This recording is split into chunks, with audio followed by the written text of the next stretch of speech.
Muy buenas y bienvenido a mi canal Magiciencia, diversión con la ciencia. Hoy vamos a ver modelo atómico actual, también denominado modelo atómico cuántico. Entonces vamos a partir del átomo de Bohr, que teníamos, acordaros, un núcleo lleno de masa con protones y con neutrones, los protones con su carga positiva, y en la corteza electrónica los electrones dando vueltas en órbitas a una distancia determinada del núcleo, ¿vale? Y con unos niveles de energía. En cada nivel de energía te caben 2n al cuadrado, siendo n el nivel de energía. Es decir, por ejemplo, en el nivel de energía 1 te caben 2 electrones, en el nivel de energía 2, 2 al cuadrado 4 por 2, 8 electrones, y así sucesivamente. ¿En qué varía el modelo cuántico actual? Pues en muy poquito, ya lo verás. En vez de órbitas de energía, Sommerfeld en 1915 lo que dijo es que realmente no había una órbita, sino que se tenía que hablar de orbitales. ¿Y qué son los orbitales? Pues son zonas cerquita del núcleo del átomo donde es muy fácil o muy probable encontrar el electrón. Estos orbitales no todos son circulares, sino que son también elípticos. Por ejemplo, aquí tenemos el orbital 1s2, es decir, en este orbital, que es el primero, tendríamos que tener en cuenta que en el centro del eje de las coordenadas tendríamos el núcleo del átomo, y nuestro primer orbital, nuestros primeros 2 electrones, pues más o menos se encontrarán con muy alta probabilidad en lo que sería esta esfera. Para seguir, si tenemos más electrones, los 2 siguientes, que estarían ya en la capa 2, se encontrarían muy probablemente en esta distancia con respecto al núcleo. Fijaros, esta está muy atraída por el núcleo y esta está menos. ¿Por qué? Acordaros que en el núcleo hay carga positiva, pero los electrones entre sí, como son de la misma carga, se repelen. Por tanto, cuidado. ¿Qué va a pasar? Como aquí solamente caben 2 electrones, uno va a ir para un lado y el otro va a ir para el lado contrario, que es lo que se llama el sentido del spin. Todos los electrones tienen un spin y van a intentar evitar al otro electrón y van a intentar acercarse lo máximo posible al núcleo del átomo, que les atrae por ser positivo. Pero no solo existen los orbitales S, donde caben 2 electrones, también tenemos los orbitales P. Esto es muy importante porque en el orbital P van a caber 6 electrones. Si fijáis, en el eje Y, lo que nosotros llamaríamos el eje Y, tenemos una elíptica con alta probabilidad de encontrar 2 electrones. En el eje rojo tendríamos otra probabilidad muy alta de encontrar los otros 2, y en el eje verde encontrar los otros 2. 6 en cada orbital P. ¿Por qué se distribuyen así y hay más probabilidad de encontrarlos? Si os dais cuenta, ellos mantienen la máxima distancia entre los otros electrones, sin embargo todos están atraídos por el núcleo del átomo, que es positivo. Y por último, enseñaros, aunque es verdad que es más difícil de ver, lo que sería la distribución de los orbitales de los electrones en el orbital D. Los orbitales D caben 10 electrones. Entonces, en los 10 electrones, si nosotros intentamos poner en el punto medio de cada sitio, poner nuestro electrón, pues efectivamente esta sería la posibilidad más importante. ¿Por qué? Porque todos los electrones entre sí tienen la máxima distancia, acordaros que se repelen, mientras que todos están atraídos por el núcleo del átomo. Así estarían distribuidos cuando tuviéramos 10 electrones en nuestro orbital D.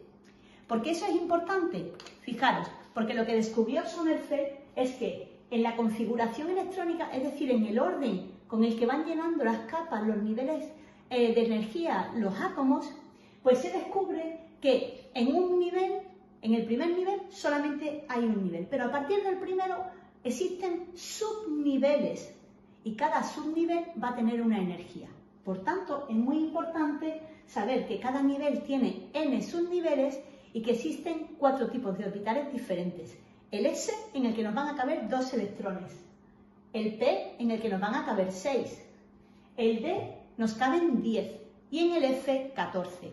Todo eso hizo que para poder distribuir todos los electrones dentro de cada átomo, pues se utiliza lo que se llama el diagrama de Mueller.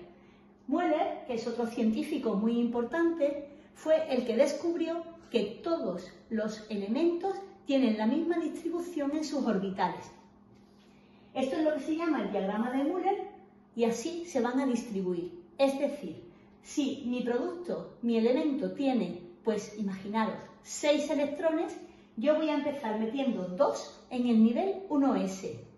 Después, 2 más en el nivel 2s. Y después los que me quedan, que serían otros 2, en el nivel 2p. Los niveles no tienen por qué llenarse, pero sí es verdad que tienen un máximo. A partir de ahí no pueden llenarse más. ¿Vale?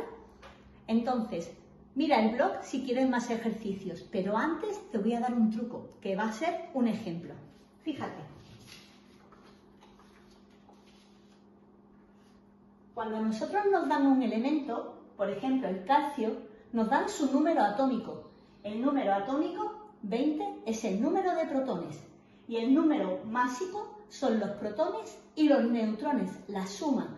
Por tanto, siempre que nos den un elemento con su número atómico y su número másico, podremos sacar el número de protones, que en este caso sería 20, el número de neutrones, que en este caso 40 menos 20 también sería 20, y como no tiene carga, porque si no nos la pondrían aquí, pues también tenemos 20 electrones.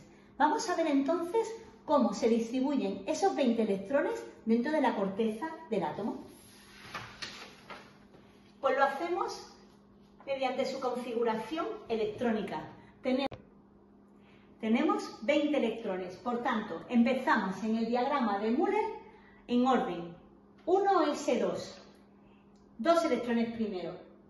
Seguimos 2s2, 2p6, 3s2, 3p6, 4s2. Vamos a contar. 1s2, 2s2, 4 electrones. 2p6, 10. 3s2, 12. 3p6, 18. Y 4s2, ya tenemos nuestros 20 electrones. Si sumamos los exponentes, tenemos que llegar al número de electrones que tiene nuestro elemento. Ahora vamos a ver, cada uno de los electrones queda súper bien definido, igual que nosotros tenemos un DNI, pues los electrones tienen sus 4 números cuánticos. En estos 4 números cuánticos podríamos localizar cualquier electrón dentro de cualquier elemento. Estos 4 números cuánticos se definen según dónde están en el nivel de energía, cómo es su orbital, qué orientación tiene su orbital y qué orientación tiene ese concreto electrón. Para ello vamos a verlo. Fijaros, en el orbital 1s nos caben 2 electrones. Como hemos dicho que entre ellos se repelen, vamos a dibujar uno con la flecha hacia arriba y otro con la flecha hacia abajo. El que tiene la flecha hacia arriba estamos diciendo que se orienta y su número será 1/2, y el de la flecha hacia abajo será menos 1/2, para tener en cuenta que lo que hacen es repelerse. Por tanto, el primer número cuántico, que se llama n, es simplemente el nivel de energía en el que está ese electrón. Después tenemos el segundo número cuántico, que se llama L, que es el tipo de orbital en el que está. Si está en el orbital S, se cuenta 0. Si está en el orbital P, se cuenta 1. Si está en el orbital D, 2, y en el F, 3. Así de sencillo. Después, el tercer número cuántico es el ML. Significa en qué subnivel está nuestro electrón. Y por último, el giro del electrón, como hemos explicado, 1/2 o menos 1/2. Si os fijáis aquí, podría elegir cualquier electrón para poder sacar sus 4 números cuánticos. Vamos a ver este que he llamado A, que está en el orbital 3p6, y el último, que generalmente es el que más nos interesa, que en este caso está en el orbital 4s2. Si os fijáis bien en el electrón A, pertenece al nivel 3, por tanto el 3 será su primer número cuántico. Como es un orbital P, acordaros que le damos el valor 1. Dentro del orbital P existen 3 subniveles, -1, 0 y 1. Y aquí mi electrón, el que yo he elegido, está en el orbital 1. Y por último, como está hacia arriba, pues su sentido es 1/2. Por tanto, el electrón A quedaría definido por 3, 1, 1, 1/2. Sin embargo, el último electrón de este elemento, que está en el 4s2, sería 4, porque es su capa, S, por tanto, 0, como solamente hay un orbital, 0 también, y como está hacia abajo, menos 1/2. Y así podríamos saber dónde está cada uno de los electrones de nuestro elemento. Solamente deciros una cosa, existen 6 elementos, solamente 6 de toda la tabla periódica, donde el llenado de electrones no se hace así, porque tiene alguna excepción. ¿Sabréis buscarlas? Si quieres, mira el blog para poder tener ejercicios y problemas sobre este tema. Nos vemos pronto.